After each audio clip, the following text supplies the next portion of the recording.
샬롬. 오늘은 지난 시간에 이어서 첫째 천사의 기별 두 번째 시간을 갖도록 하겠습니다. 자, 우리 계시록 14장 6절과 7절의 첫째 천사에 대해서 읽어보겠습니다.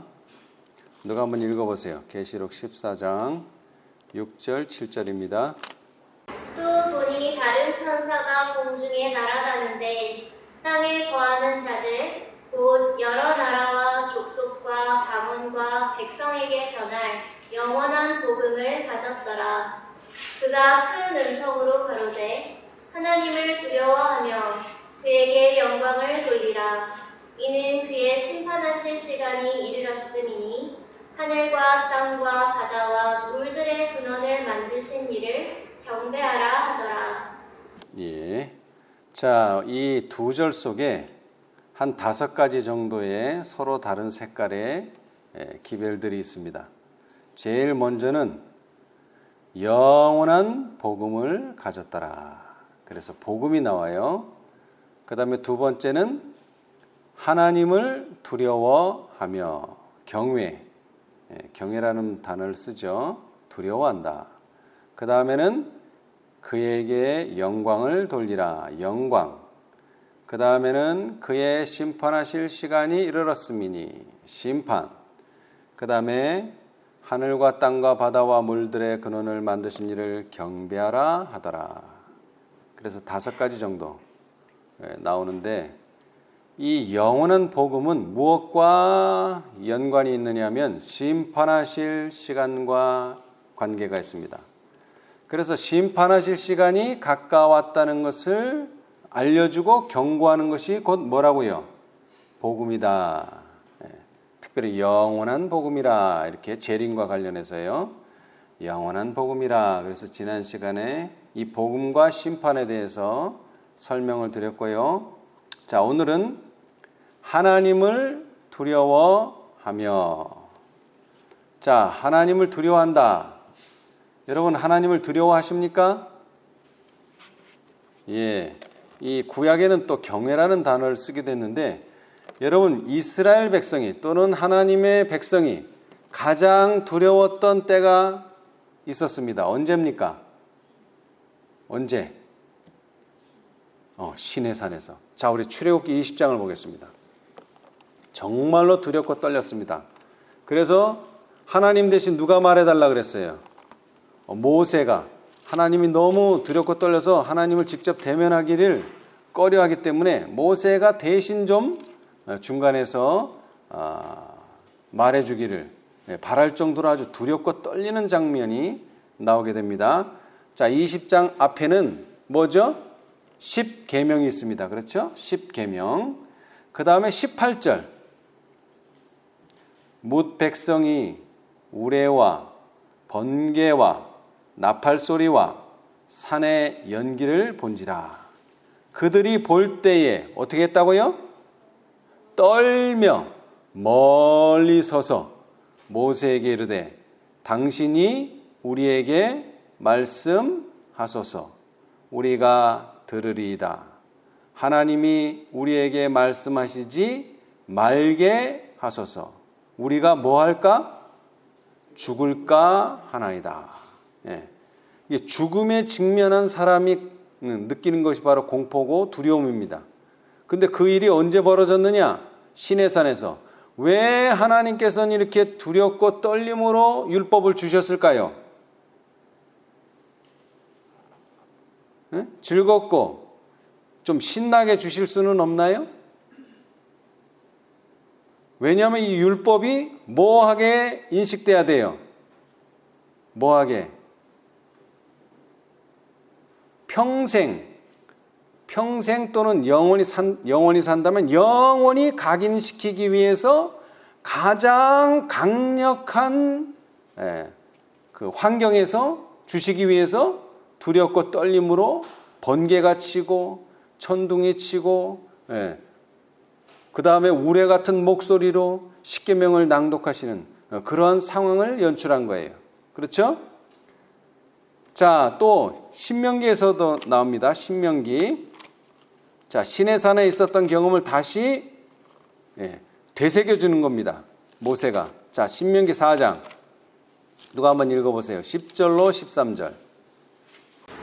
네가 호렙산에서 내 하나님 여호와 앞에 섰던 날에 여호와께서 내게 이르시기를 나를 위하여 백성을 모으라.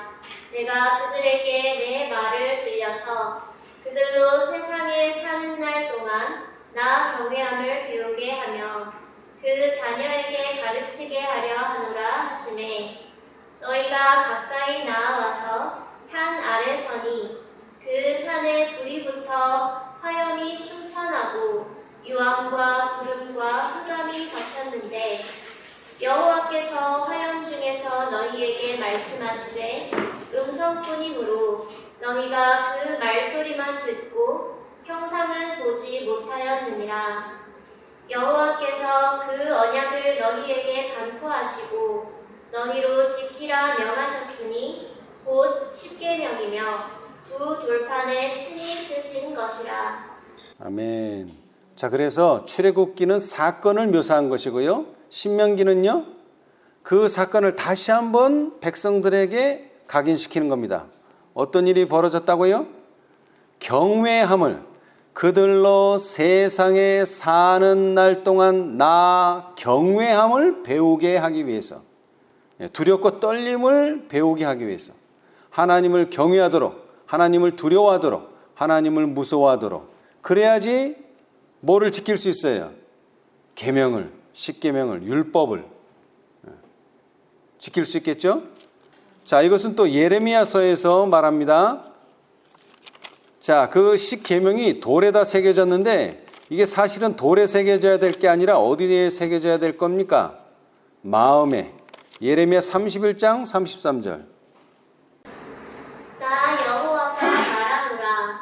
그러나 그날 후에 내가 이스라엘 집에 세울 언약은 이러하니 곧 내가 나의 법을 그들의 속에 두며 그 마음에 기록하여 나는 그들의 하나님이 되고 그들은 내 백성이 될 것이라. 예. 자, 법이 중간에 서면서 뭐가 되는 거예요? 언약이 이루어지고요.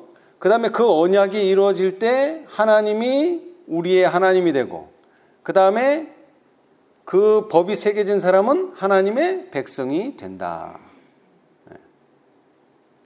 자, 그래서 출애굽기에서는 그 사건을 묘사했고, 신명기에서는 그 사건을 다시 한번 기억하게 했는데, 이 신약에서 다시 한번 또 말합니다. 신약에서 또.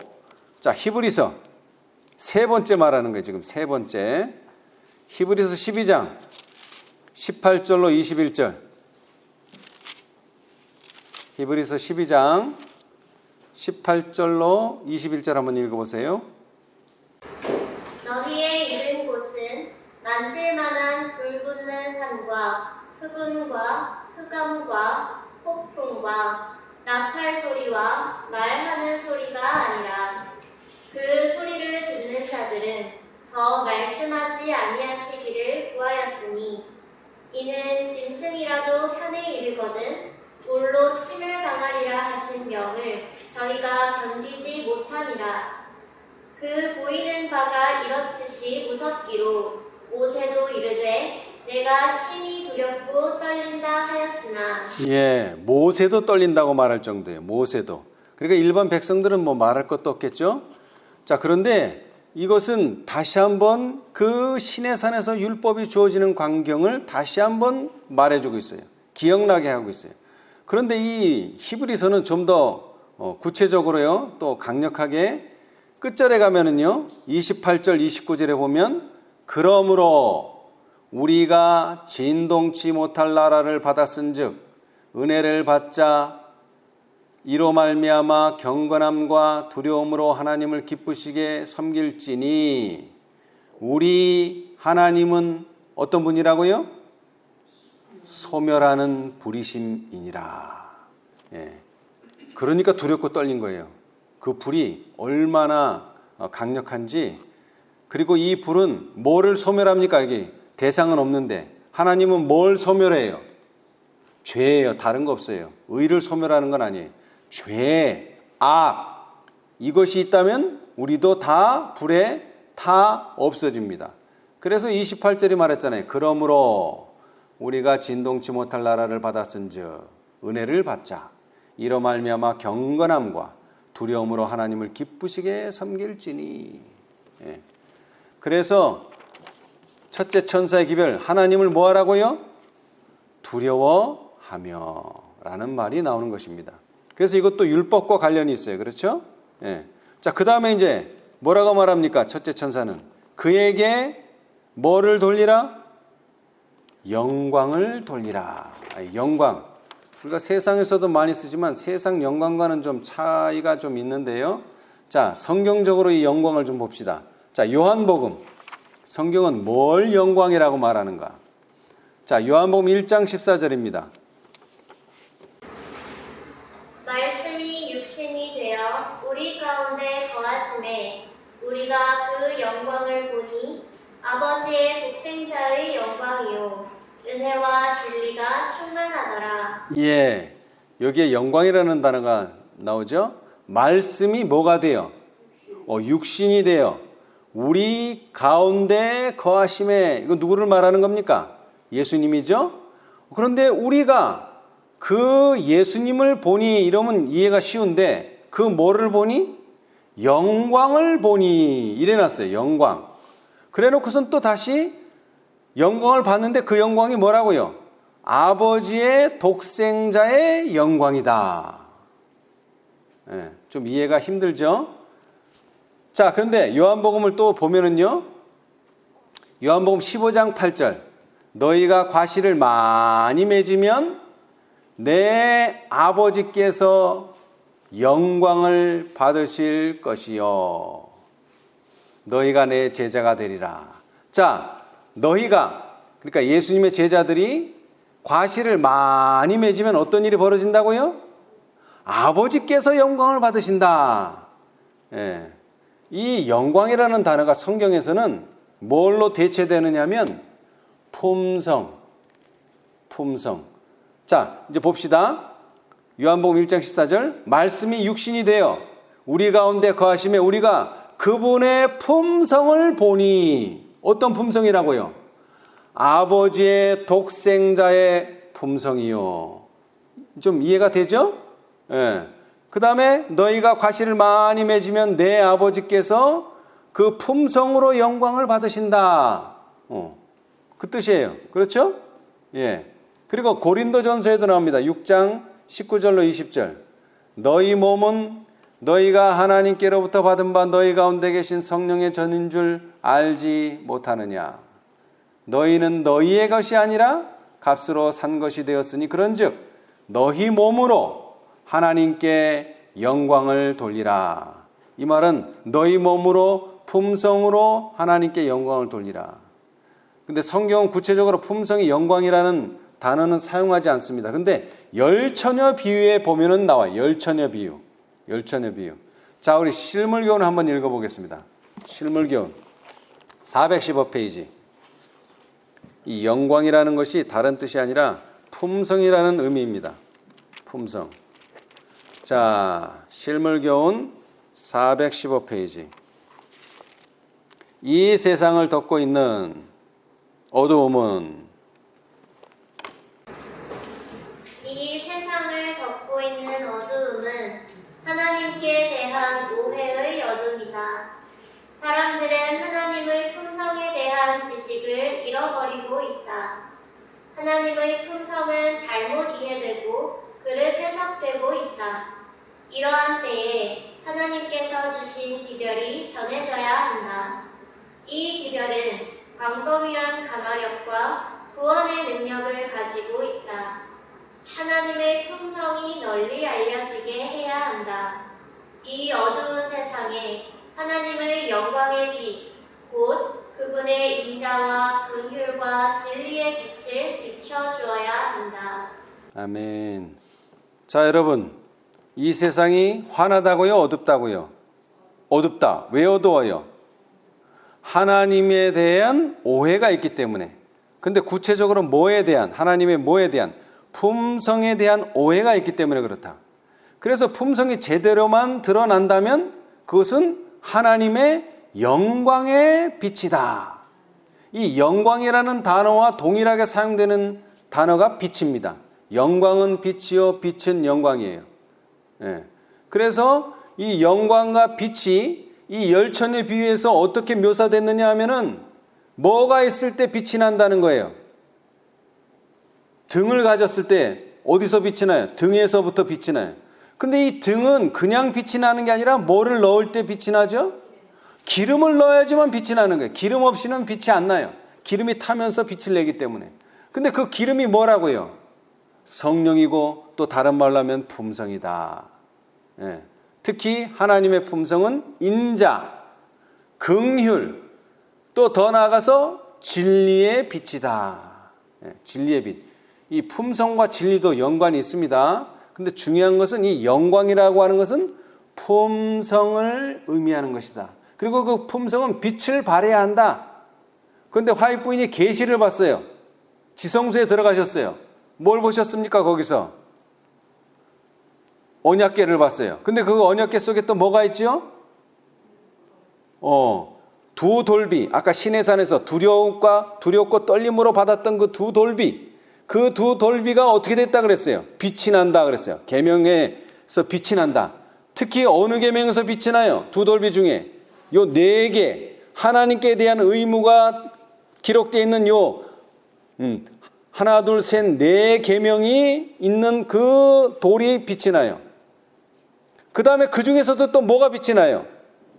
넷째 계명에서 빛이 난다 그랬어요. 그렇죠? 네. 자, 그런데 하나님을 두려워하고 그에게 영광을 돌리라. 그리고 나서 창조주를 경배하라. 하늘과 땅과 바다와 물들의 근원을 만드신 이를 경배하라. 이 세 가지나 말했지만 사실은 세 가지가 다 하나예요. 자, 우리 각시대 대쟁투를 보겠습니다. 각시대 대쟁투 436페이지. 결국에는 경배로 결론이 나는 거예요. 436페이지 경배. 우리는 두려워하는 분을 경배하게 되고요. 그 다음에 영광을 돌리는 분께 경배를 드리게 됩니다.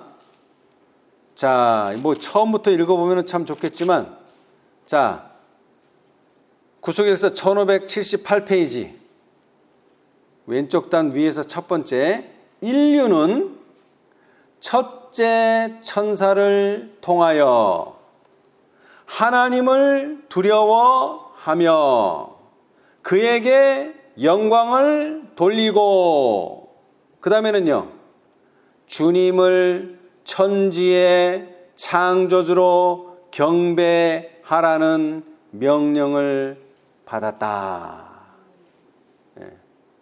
그러니까 이 세 가지가 다 공통점이 있다는 거예요. 그 공통점은 결국 경배로 모아지는데 우리는 어떤 분을 경배합니까? 하나님을 경배해요. 왜? 하나님은 두렵고 떨림으로 대해야 될 존재이기 때문에. 그 다음에 그분께 영광을 돌리는 것이고 그 영광을 돌리는 표현이 경배예요. 그렇습니까? 네. 자, 그 한 단락 내려와서요. 하나님을 경배할 의무는 한번 읽어보세요. 하나님을 경배할 의무는 그분께서 창조주가 되시며 만물이 그분 때문에 존재하게 되었다는 사실에 근거를 둔다. 성경이 하나님께서 이방의 신들보다 나으며 존경과 예배를 받으시기에 합당한 분이심을 기록할 때마다 반드시 그분의 창조력의 증거를 들어 말한다. 예, 거기까지만 읽겠습니다. 예. 그 뒤까지 다 읽으면 그 성경절들이 다 하나님은 뭐라고요? 천지를 창조하셨다. 그 내용이 있는 거예요. 여러분, 우리가 성경이라고 말하지만 모든 그 경이라고 붙은 것들, 불경, 뭐 무슨 경, 이게 다 그 신들을 묘사하는 책들이에요. 그런데 그 어떠한 그 경에도 내가 세상을 창조했다는 그 기록이 있는 경은 성경밖에는 없어요. 예. 아무도 내가 세상을 창조했다고 감히 말하는 신은 없어요. 오로지 누구만이요? 여호와 하나님만이 세상을 창조했다고 말했고, 세상을 창조하셨기 때문에 우리는 뭐 할 의무가 있다고요? 하나님을 경배할 의무가 있다. 그렇죠? 자, 그 다음에 한 달락 내려가서 요한계시록 14장은 누구를 경배하라? 창조주를 경배하라고 인류에게 요구함과 동시에 그 예언은 삼중기별의 결과로서 하나님의 계명을 지키는 한 단체를 보여준다. 이 단체가 어떤 단체입니까? 이 단체가 어떤 단체예요? 셋째 천사. 자, 요한계시록 14장 사실은 첫째 천사로부터 시작된 창조주를 경배하라. 그래서 셋째 천사까지 가면은 성도들의 인내가 여기 있나니 저희는 하나님의 계명과 예수 믿음을 지키는 자들이라. 그래서 결국 이 세 천사의 기별이 뭐를 만들어낸다? 한 단체를 만들어내. 그게 뭐예요? 제7일 안식일 예수 재림교회예요. 그렇죠? 예. 그래서 그 여자를 때문에 어떻게 된다 그랬어요? 계시록 12장 17절. 용이 누구에게 분노하여? 여자에게 분노하여. 그 여자가 누구예요? 또 한 단체예요. 그게 제7일 안식일 예수 재림교회예요. 그렇죠? 예. 그래서 한 단체를 만드는데 기여하는 기별이 바로 세 천사의 기별이고, 그 세 천사의 기별의 가장 핵심이요 뿌리가 되는 기별이 뭐라고요? 첫째 천사의 기별이다. 예. 여러분, 경배라는 단어는 구약과 신약에 자주 사용되는 단어이기도 합니다만은, 여러분, 동방 박사들이 왜 예루살렘에 왔습니까? 이스라엘 사람도 아니고 저 이방인, 그 동쪽에 사는 사람들이 왜 예루살렘을 방문하게 됐어요? 메시아를 뭐하기 위해서? 경배하기 위해서. 자, 이건 제 말이 아니라 마태복음 2장 2절 한번 읽어보세요. 마태복음 2장 2절. 유대인의 왕으로 나신 이가 어디 계시뇨? 우리가 동방에서 그의 별을 보고 그에게 경배하러 왔노라 하니. 예, 예루살렘에 뭐 관광하러 왔어요? 아니요. 경배하러 온 거예요. 그렇죠? 이 말을 듣고 유대 왕이 뭐라 그랬어요?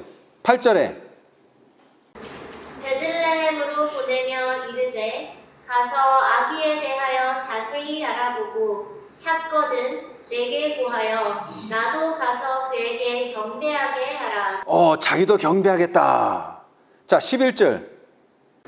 집에 들어가 아기와 그 모친 마리아의 함께 있는 것을 보고 엎드려 아기께 경배하고 보배합을 열어 황금과 유향과 모략을 예물로 드리니라. 예, 자, 이제 실제로 아기 예수님을 만나서 뭐 하게 됐습니까? 드디어 그들이 바라는 경배를 하고 돌아가게 되는 장면이 있어요. 그래서 이 마태복음 2장에만 경배가 몇 번 나와요? 3번 나오죠. 3번. 그런데 제가 첫째 천사의 기별에도 경배하라가 있다 그랬는데, 이 계시록 14장에도 경배가 3번 나와요. 자, 14장 7절 한번 읽어보세요. 그가 큰 음성으로 가로되 하나님을 두려워하며 그에게 영광을 돌리라. 이는 그의 심판하실 시간이 이르렀음이니 하늘과 땅과 바다와 물들의 근원을 만드신 이를 경배하라 하더라. 예, 자, 9절. 또 다른 천사 곧 셋째가 그 뒤를 따라 큰 음성으로 가로되 만일 누구든지 짐승과 그의 우상에게 경배하고 이마에나 손에 표를 받으면 11절. 그 고난의 연기가 세세토록 올라가리로다. 짐승과 그의 우상에게 경배하고 그 이름의 표를 받는 자는 누구든지 밤낮 쉼을 얻지 못하리라 하더라. 자, 그런데 이 계시록 14장은 두 가지의 경배를 말하고 있습니다. 첫 번째, 누구에게 경배하라? 하늘과 땅과 바다와 물들의 근원을 만드신 이를 경배하라는 메시지와 함께, 자, 누구에게는 경배하지 말라? 짐승과 그의 우상에게는 경배하지 말라. 두 가지가 들었어요. 네. 자, 그런데 사실은 이 계시록을 쭉 읽어보면요, 이 경배라는 단어가 상당히 많이 나와요. 심지어는요, 이 요한이 누구에게 경배할 뻔했어요? 경배하려고 했어요. 천사에게. 자, 계시록 19장 9절로 10절 한번 읽어보세요. 천사가 내게 말하기를 기록하라. 어린 양의 혼인잔치에 청함을 입은 자들이 복이 있도다 하고, 또 내게 말하되 이것은 하나님의 참되신 말씀이라 하기로 내가 그 발 앞에 엎드려 경배하려 하니, 그가 나더러 말하기를 나는 너와 및 예수의 증거를 받은 내 형제들과 같이 된 종이니 삼가 그리하지 말고 오직 하나님께 경배하라. 예수의 증거는 대언의 영이라 하더라. 아멘. 여기는 두 가지를 다 얘기했죠. 누구는 경배하지 말고, 누구에게는? 천사에게는 경배하지 말고 누구에게 경배하라? 오직 하나님께만 경배하라. 그런데 이것이 또 중요하니까 또 나와요. 또 천사를 경배하지 말고 하나님께만 경배하라. 22장 마지막 장, 요한계시록 마지막 장 8절 9절. 이것들을 보고 들은 자는 나 요한이니, 내가 듣고 볼 때에 이 일을 내게 보이던 천사의 발 앞에 경배하려고 엎드렸더니, 저가 내게 말하기를 나는 너와 내 형제 선지자들과 또 이 책의 말을 지키는 자들과 함께 된 종이니 그리하지 말고 오직 하나님께 경배하라 하더라. 아멘. 이 경배라는 단어로 보면 19장과 22장은 내용이 똑같아요. 누구에게는 경배하지 말고, 천사는 경배하지 말고 오직 누구만? 하나님께만 경배하라. 여러분, 그런데 대쟁투가 왜 시작됐죠? 이 세상의 대쟁투가? 왜 사단과 그리스도가 왜 싸우게 됐죠? 바로 이 경배 문제입니다. 사단은 무엇을 요구했어요? 자기에게 경배할 걸 요구했어요. 그러나 예수님은요, 자신에게 경배할 걸 요구했어요. 이 경배를 누구에게 드릴 것이냐? 이것이 결국 세상 끝에도 첨예하게 대립될 것입니다. 그래서 이를 휴업령 때는 누가 뭘 강조해요? 짐승과 그의 우상은 자기의 날을 주장하고, 예수님은 원래의 안식일을 주장하죠. 왜? 그날 경배해야 되니까. 그래서 그 천사, 여기서 말하는 천사는 구체적으로 물론 그 천사는 아니지만 사실은 암묵적으로 루스벨을 의미하고 있는 거예요. 루스벨. 절대로 사단에게는 경배해서는 안 된다. 그러나 누구에게는? 하나님께는 경배해야 된다. 그런데 이것이요, 히브리서에도 나와요. 히브리서. 자, 히브리서 1장을 보겠습니다. 히브리서. 천사에 대해서 말하면서요. 자, 히브리서 1장 1절로 7절을 한번 천천히 읽어보세요. 옛적의 선지자들로 여러 부분과 여러 모양으로 우리 조상들에게 말씀하신 하나님이 이 모든 날 마지막에 아들로 우리에게 말씀하셨으니, 이 아들을 만유의 후사로 세우시고 또 저로 말미암아 모든 세계를 지으셨느니라. 이는 하나님의 영광의 광채시요 그 본체의 형상이시라. 그의 능력의 말씀으로 만물을 붙드시며 죄를 정결케 하는 일을 하시고 높은 곳에 계신 위엄의 우편에 앉으셨느니라. 저가 천사보다 얼마큼 뛰어남은 저희보다 더욱 아름다운 이름을 기업으로 얻으심이니, 하나님께서 어느 때에 천사 중 누구에게 네가 내 아들이라, 오늘날 내가 너를 낳았다 하셨으며, 또 다시 나는 그에게 아버지가 되고 그는 내게 아들이 되리라 하셨느뇨. 또 맏아들을 이끌어 세상에 다시 들어오게 하실 때에 하나님의 모든 천사가 저에게 경배할지어다 말씀하시며 또 천사들에 관하여는 그는 그의 천사들을 바람으로 그의 사역자들을 불꽃으로 삼으시느니라 하셨으되. 예. 자, 여기에서 이 저가 누구죠? 예수님은 천사보다 얼만큼 뛰어남은 저희보다 더욱 아름다운 이름을 기업으로 얻으심이니 천사 중에 그 누구에게도 네가 내 아들이다 라고 말한 적이 없어요. 그렇죠? 근데 왜 여기서 천사와 비교가 될까요? 그것은 사단이라고 하는 존재 때문에 그렇습니다. 다른 의미가 아니라. 근데 여기서 중요한 게 있어요. 왜 예수님은 천사와 다르냐? 예수님은 모든 세계를 지으셨느니라. 저로 말미암아 모든 세계를 지으셨느니라. 창조가 강조되고 있어요. 근데 첫째 천사가 또 뭘 강조하고 있어요? 하늘과 땅과 바다와 물들의 근원을 만드신 이를 경배하라 하더라. 그래서 여기서는 강조했죠. 천사가 어떻게 했다고요? 모든 천사가, 하나님의 모든 천사가 저에게 하나님의 아들 예수 그리스도에게 경배할 때 누구는 경배하지 않았어요? 사단은 경배하지 않았어요. 그리고 오히려 자신에게 경배를 요구했어요.